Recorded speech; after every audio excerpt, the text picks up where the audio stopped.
आता बातमी कोल्हापुरातून आहे। तिथे केशवराव भोसले नाट्यगृहाला काल रात्री भीषण आग लागली आणि जवळपास 1.5 तास ही आग धुमसत होती। या आगीवर नियंत्रण मिळवण्यात आलेलं आहे। नाट्यगृहाला आग लागल्यानंतर कलाप्रेमी कोल्हापूरकरांमध्ये कमालीची अस्वस्थता निर्माण झाली आहे। या आगीची ड्रोनच्या माध्यमातून घेतलेली दृश्य आता समोर आली आहेत।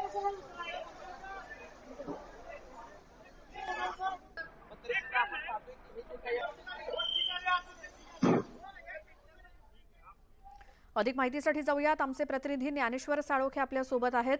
ज्ञानेश्वर, आग तर किती भयानक होती हे या ड्रोन दृश्यातून आता सिद्ध झालेलंच आहे किंवा आपल्याला स्पष्टपणे दिसतंय। सगळेच जण खरं तर हळहळतायत। ही दृश्य आपण प्रेक्षकांना दाखवतोय, काय सांगाल त्याबद्दल?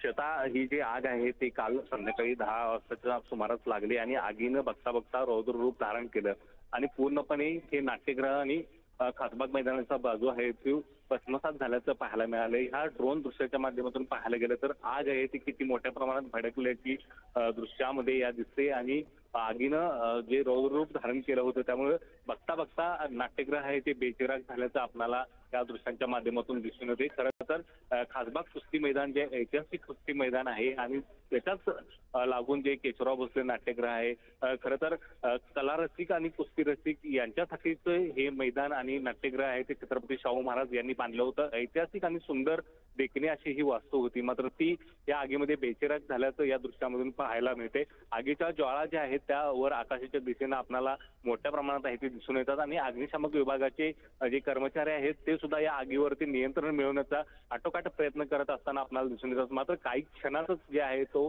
हा सगळा नाट्यगृह असेल किंवा खासबाग मैदानाचा भाग आहे तो आगीच्या बक्षिसाने आल्याचं आपल्याला पाहायला मिळते या दृश्यामधून आणि पूर्णपणे हा स्टुडिओ आणि नाट्यगृह आणि खासबागचा जो कुस्तीचा मंडप आहे तो बेचिराग झाल्याचं या दृश्यामधून पाहायला मिळते। आणि आता यासाठी आता मुख्यमंत्र्यांनी सुद्धा आता पाठपुरावा करत लवकरच या संदर्भातला नवा प्रस्ताव येत्या 8 दिवसात देण्याचं जाहीर केलेलं आहे आणि 10 कोटीची तातडीची मदत सुद्धा आहे ती जाहीर केलेली आहे। नुकतंच कोल्हापूर त्यांचं धन्यवाद या सगळ्या माहितीसाठी। ही ड्रोनच्या माध्यमातून रात्रीच्या वेळी घेतलेली ही दृश्य आहेत ज्या वेळेला केशवराव भोसले नाट्यगृह जळत होतं।